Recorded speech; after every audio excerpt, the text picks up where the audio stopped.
Actors Ken Olin and Robert Prosky are among the talented and versatile performers on Hill Street Blues this season. Olin joins the roll call as Detective Harry Garibaldi. Where do we stand without the weapon?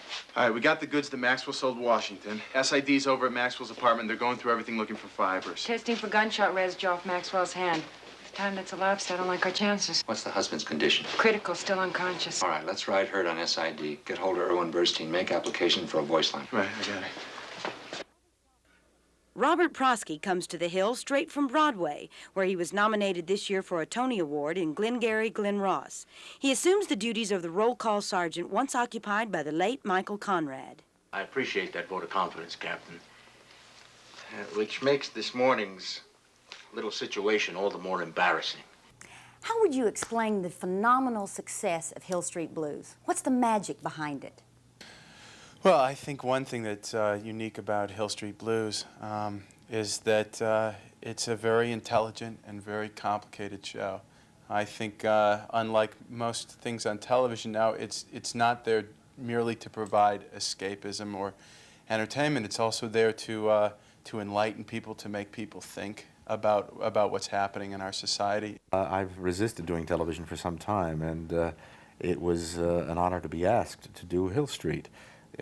Because most actors recognize the level of quality in the acting in the show, but also in the writing, the production values. I was talking to one of the directors the other day, and you know, we do each hour segment in 7, sometimes 8 days.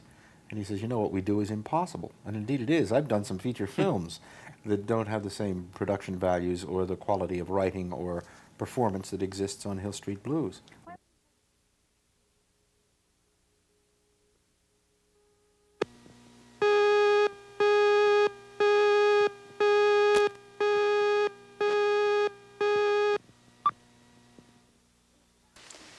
The nostalgia rap really worked great. How'd the struggling artiste bit go over? Hey, come on. I was very straight with your mother. I didn't tell her I was Shakespeare. I just said I was a writer. Come on, Norm, you're an old man. When a guy reaches your age and you haven't sold anything yet, you're not a writer. You're a failure. 15-year-old Jason Bateman, formerly of Silver Spoons and Little House on the Prairie, portrays the young con artist Matthew Burton. Look, Matt, I don't have a job yet. I don't have furniture, and I'm talking to a kid who is younger than my socks. Veteran stage actor David Garrison plays aspiring writer and Matthew's neighbor, Norman Lamb. David, give us a brief synopsis of It's Your Move. Jason, a.k.a. Matthew Burton, lives in Southern California with his young widowed mother and older sister. And he's got the neighborhood, the school, the world conned into thinking he's the world's best kid, but he's got the goods on everybody, and a lot of money in his pocket because of that. And into the neighborhood moves Norman Lamb, An recently aspiring, perspiring writer. Writer from Chicago, who's got no money and falls in love with Matthew's mother. Hence, conflict.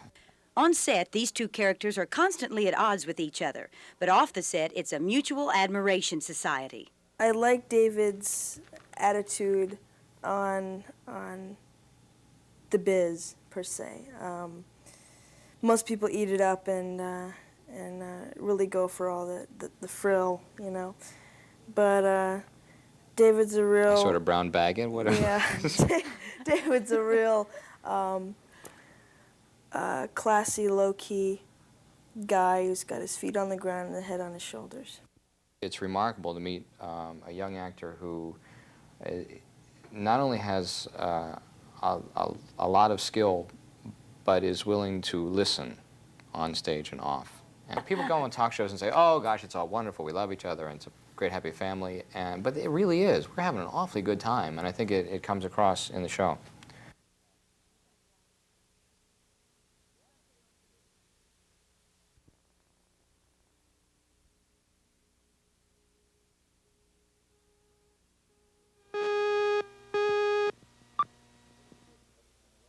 Little kids look in the airport, they point at me and say, da, da, da, da, da, da. They don't know your name, but they recognize my kisser. Generations of fans throughout the world have enjoyed the antics of this legendary comic, Bob Hope. Yeah, I can't stay too long. Hope fans are in for a big treat Friday night when he presents his special, The Hilarious Unrehearsed Antics of the Stars. Yeah. One false move and you'll match the rest of your nose. There are things done on stage that are sort of inside, and that's what the public loves, to see these characters like Burt Reynolds and John Wayne and, you know, and all these guys, Mr. T and Liz Taylor and all these people do things that are a little different and a little off the cuff. This is Devil's Island, you know. It ain't Hamburger Hamlet. It's no Dinah's place either.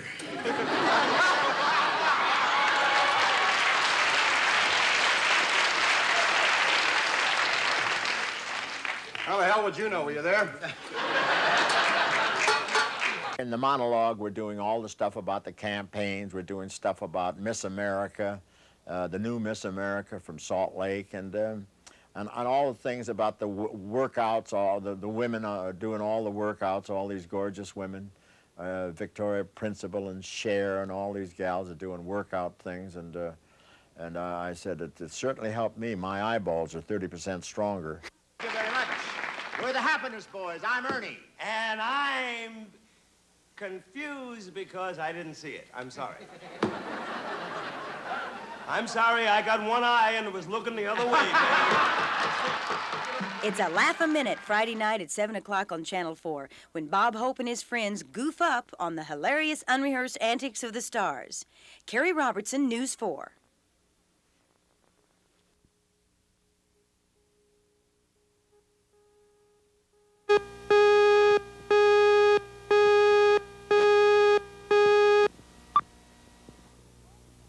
Come on. Actor Paul Lamette co-stars as Francine's husband, Mickey, a man whose uncontrolled rage towards his wife intensifies with each year of marriage. It's just that you look so good in those things. They're too sexy. Only want to look good for you. Yeah, I know. Well, so wrong to look pretty before we were married. Why is it now? It's not.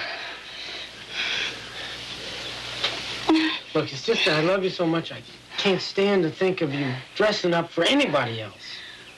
Nick, I'm sorry.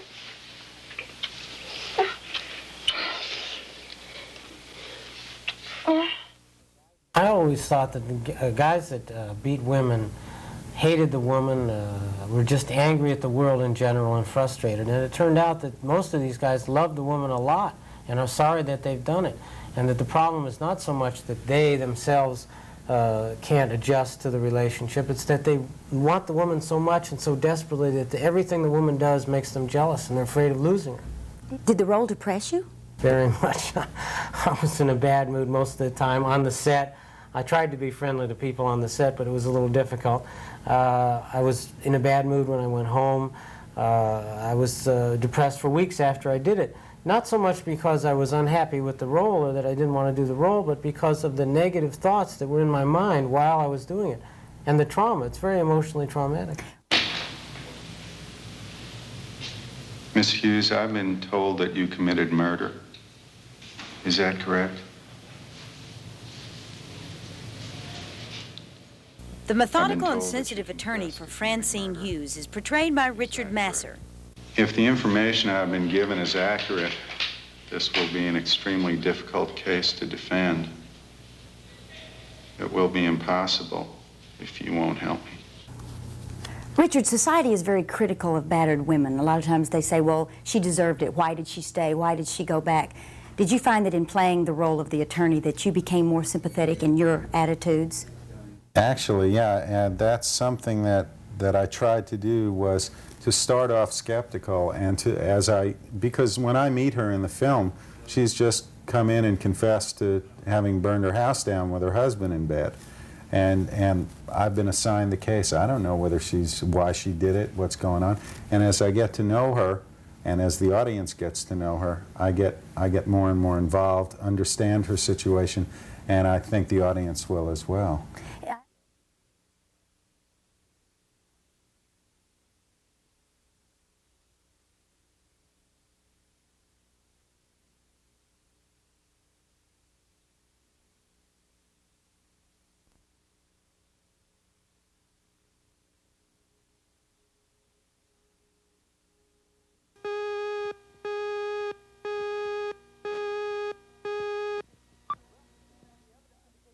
Well, Mr. Pina, the evidence indicates that you have committed a Class C felony. I haven't committed a mortal sin, have I? You want to field that one, sister? I can forgive the sinner, Thank you. Thank you, thank you. but not the sin. Game and match, Sister Sarah. Anderson's comic antics on Saturday Night Live and portrayal of a neighborhood card shark and con artist on Cheers brought him national attention. However, his start in show business was a far cry from his role as the Honorable Judge Harry Stone. I started off as a street hustler, running the shell game on the street, and moved up to... I did. You did? Where was this? Somebody has to do that. That's right. New Orleans, and Austin, Texas, and San Francisco, and Boston. Did you make good money? Well, officially, I didn't make any money. Oh. And then I played, I threw together a little magic act and played some colleges, club dates, and Ken Cragen, who manages Kenny Rogers, saw me, and my act is very gambling-oriented. And Kenny Rogers' big hit was The Gambler, so he asked me to open for Kenny in Las Vegas, and then I met John, and that was it. John Larroquette plays Dan Fielding, the ambitious district attorney with an annoying sense of humor. Nice job on the last case. Thanks. How about a drink after work? I don't drink. I know an all-night disco. I don't dance. Want to just come up to my place? I don't like you. Hey, well, I don't like you either. You don't see that stopping me, do you?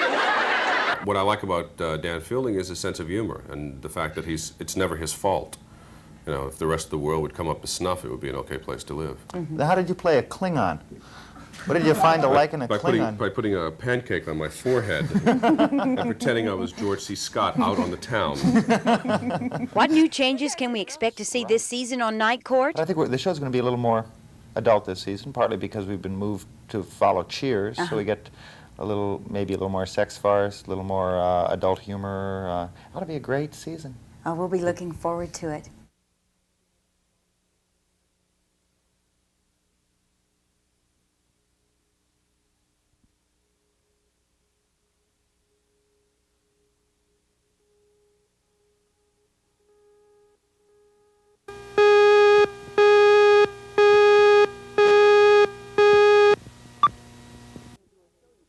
Every time you do a show, you think, thank goodness I had this many performances behind me to know every in and out of this thing, to communicate to an audience what you're so in love with about this character is a superhuman feat. You have to do it 8 times a week, 8 shows a week, twice on Wednesday and Saturday. You have to get out, to get them to be in love with the show too.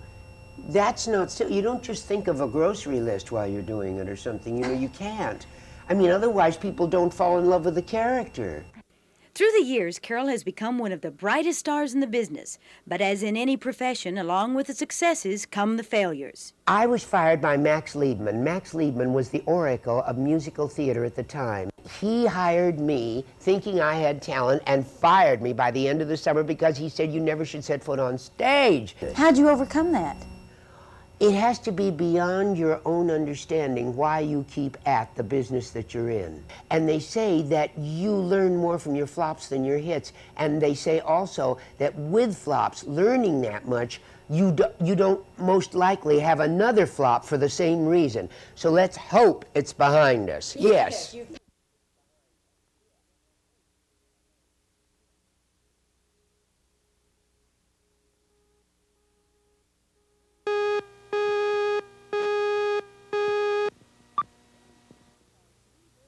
Jerry's Girl stars 3 very talented women, the one and only Carol Channing, Andrea McArdle of Annie fame, and Leslie Uggams. The musical review features the music of Jerry Herman, who wrote Hello Dolly, Mame, and La Cage aux Folles. Besides its great stars, what makes this Broadway-bound show such a big success? Jerry has a peculiar way of building an audience into happiness. All his songs are optimistic. Here's the challenge. You're going to pull yourself up by, like before the parade passes by. I'm going to get back in that parade. I'm going to rejoin the human race. I'm going to survive. I'm going to shoot like Dolly says. I'm going to shoot for the pot at the end of the rainbow, and I'm going to make it, you know? And really, Carrie, every night it's such a joy to be a performer in a Jerry Herman show because we get to stand there and sing songs that they're either singing along with us, or if they don't know the words, they hum them with us, or they stand up and clap to it. Did you always want to be a performer? Did you always want to be on the stage? No, on the 4th grade in school, somebody nominated me for secretary of the student body. And the procedure was to stand up in front, on the school auditorium stage and accept the nomination and say why your fellow students should vote for you. So I did an imitation of the principal of the school, Mr. Simons, blowing his whistle and saying, go on the polls and vote for Carol. I did everybody around school saying, go and vote for Carol. And of course, I heard my first laugh right there on the stage. They howled. I got off the stage and I ran in the school cloakroom to hide so no one would see me, and cried my eyes out for joy and said, oh God, I will die to get back on that stage. I will do anything. I'll crawl across a desert without water. My father was my confidant. So I went home to him and I said, Daddy, something tremendous happened to me today on the stage. And I told him all about it on the school auditorium stage. And he said, Tootsie, there is an old French adage that says, be careful what you set your heart upon, for you shall surely get it. And I guess I willed my life in the 4th grade. You asked me when I knew, then, for sure. Carrie Robertson, News 4.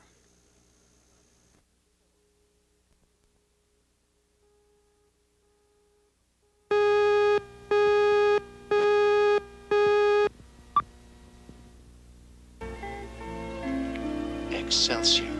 Uh-huh. Vittoria. Room 415. Mm-hmm.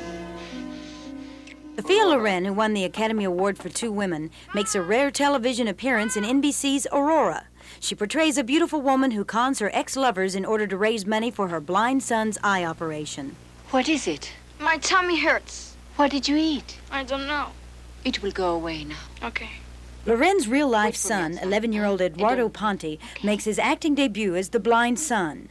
Emmy Award winner Daniel J. Travanti of NBC's Hill Street Blues plays one of Aurora's ex-lovers, David Ackerman.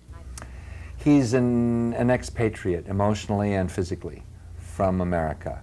He was in Italy while he was in the service, and when he went back to America, he realized he had nothing there and no one, and ran away and hid in the mountains of Italy, and has pretty much left the world emotionally, except for the beauty and independence of the work in the mountains. And a lady and a boy come back into his life.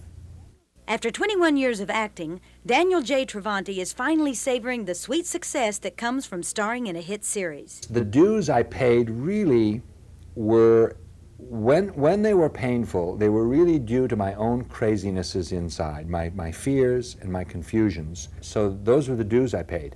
You also pay dues in terms of patience. You really had better be prepared, if you want to be an actor, to wait a long time to get what you think, I emphasize that, what you think will ultimately satisfy you. Carrie Robertson, News 4.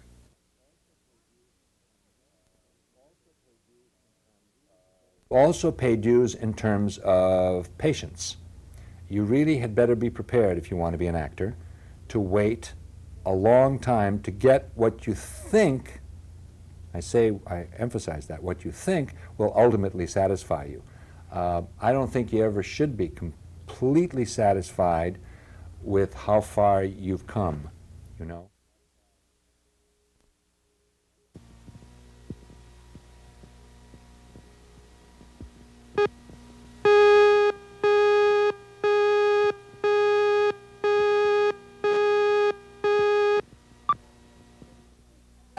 Hello, Vanita. Here's Andrea. As the well-known song goes, hello, Dolly. It's so nice to have you back where you belong. Hello, Oklahoma. I'm home. The incomparable Carol Channing, who created the role of Dolly Gallagher Levi in Hello, Dolly, is back in Oklahoma City, only this time she's one of Jerry's girls. Fans turned out to greet this legendary star as she arrived for the national tour of this new Broadway-bound musical revue. Well, in it is Andrea McArdle, who was Annie. And she's grown up now. She just turned 20. And and she is the cutest little sex pot. I want to squeeze her cheeks together and just let the juice run out. She's so cute. And Leslie Uggams just sings up a storm, and she sings all Jerry's survival songs. But I get to jump from character to character to character. We love the show. The music of Tony Award-winning composer-lyricist Jerry Herman showcases these three talented stars tomorrow night through Sunday at the Civic Center. Well, as they say in show business, break a leg. Oh, thank you. Oh, don't say that. No, don't say that. We just broke an arm. No, we'll be, just good luck. Good luck. Yes, thank you. Carrie Robertson, News 4.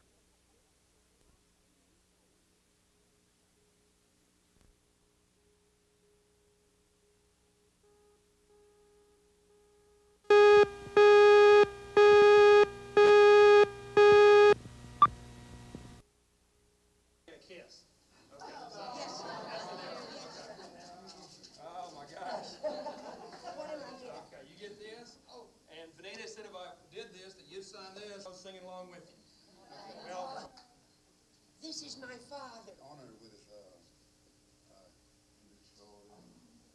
Thank you, Earl. Oh. It's hard to think ahead too much because your heart is into what you do, and when you think ahead, you kind of leave the project already. So there's so many things that we haven't done with this show yet that we're going to do. So we really don't like to think too far ahead. You can't.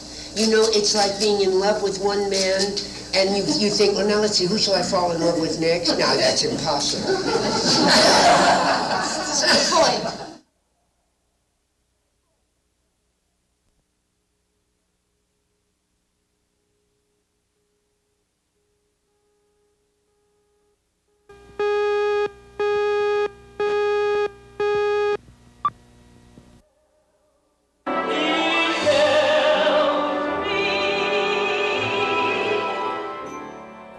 A Broadway Tony Award as Best Actress in a Musical for Hallelujah Baby was the first of many awards to come for singer-actress Leslie Uggams.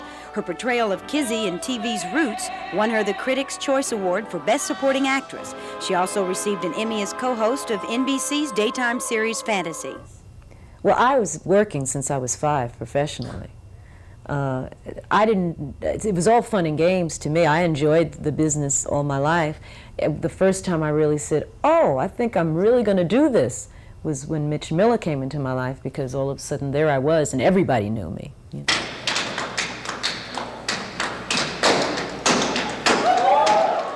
In Jerry's Girls, Leslie and her co-stars Carol Channing and Andrea McArdle sing and dance their way through 40 Jerry Herman songs. Every audience is different. You know, none of them are like the night before.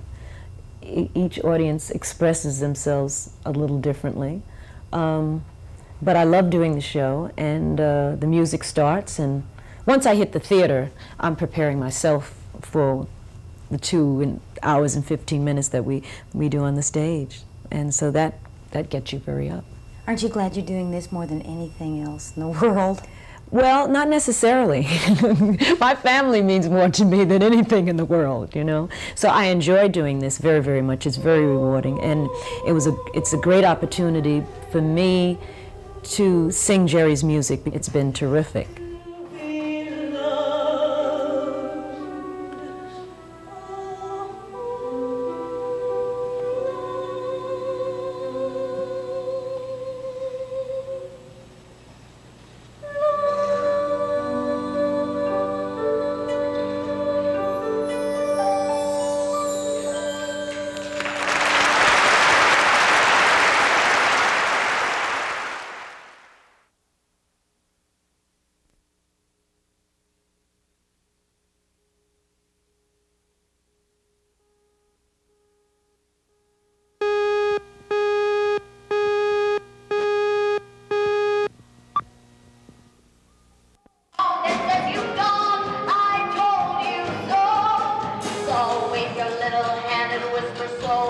McArdle at age 20 is a seasoned show business veteran. At 13, she became a Broadway star when she created the central role in the musical Annie. Andrea's meteoric rise to fame as Annie was, in her words, an accident.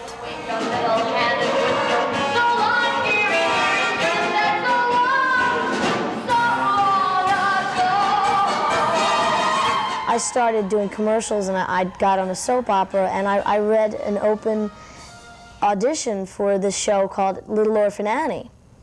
And I didn't even get the role of Annie to begin with. And the show was not a hit. It was in a very obscure part of Connecticut, and we went up there, and they started forming this musical, and Mike Nichols came up to and saw the show and just fell in love with it. They started working on it, and in the midst of all this changing, they switched me into the title role because they found characteristics that I had vocally and physically were more of what they needed. Andrea, has it been difficult to shed the image of Annie and be accepted by the public as a serious actress? That's a good point, because in my eyes it wasn't hard for me to grow up, but it was quite an adjustment for the public, my agents, my family, everyone. They see you, you know, in June looking like you're 14, and then bingo, all of a sudden, you know, 6 months you go through a growing spurt, and you look, you know, you look your age.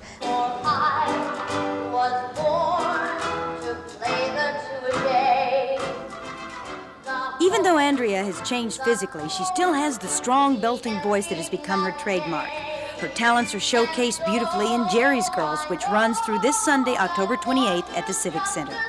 Carrie Robertson, News 4.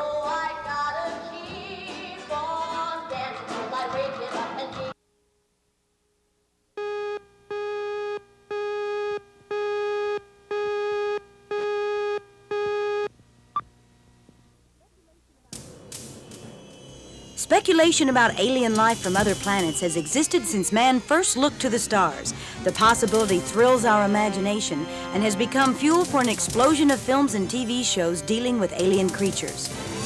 In V, a group of freedom fighters continue their heroic battle against the reptilian creatures who intend to drain the Earth of water and human resources for their own needs.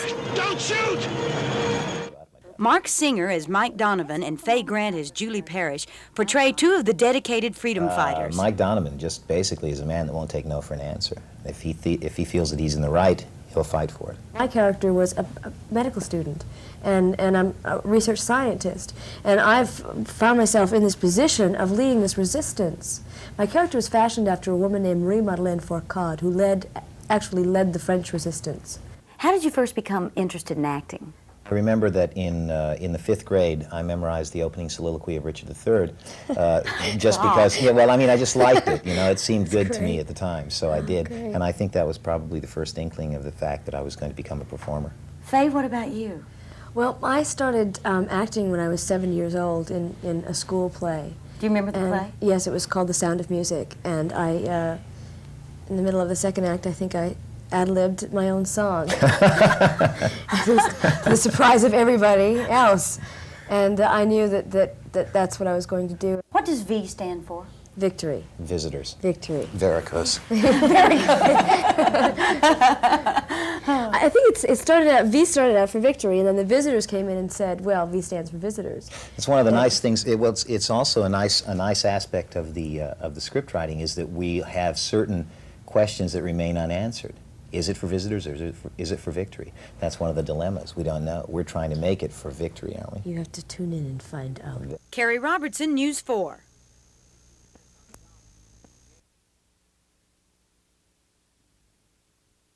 Take no for an answer.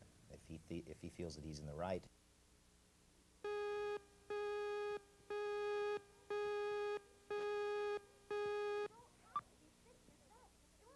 You don't have to be sick yourself to cure people. Cure Oh, that sounds like some kind of a rule you learned. Yeah, we're talking about feelings. Like love. Yeah, loneliness and fear. What makes you think I don't feel those things? Because you got this sign that excuses you from real life. Yeah.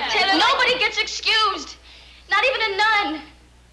I know as much about loneliness and feelings as you do. In NBC's Shattered Vows, Valerie Bertinelli portrays a young woman whose love for a priest and a growing desire to have a family cause her to leave the convent before taking her final vows. I want to be a nun. I have always wanted to be a nun. I have to. I made a commitment. The life of a nun has always been very mysterious. What did you learn about their life that interested you? That they weren't these mannequins and these perfect people. that they were human beings, just like you and I, and they had emotions and feelings, and they were scared sometimes, and they were happy sometimes, but the only difference is that they had to suppress everything. And I don't think that was very fair. I think now that Vatican II is in, Vatican II came in a long time ago, it was able to make a nun more human. Did your character of Mary Gilligan affect your own religious views in any way? I was always feeling guilty that I never went to church enough, and I don't go every Sunday, but I do believe in God.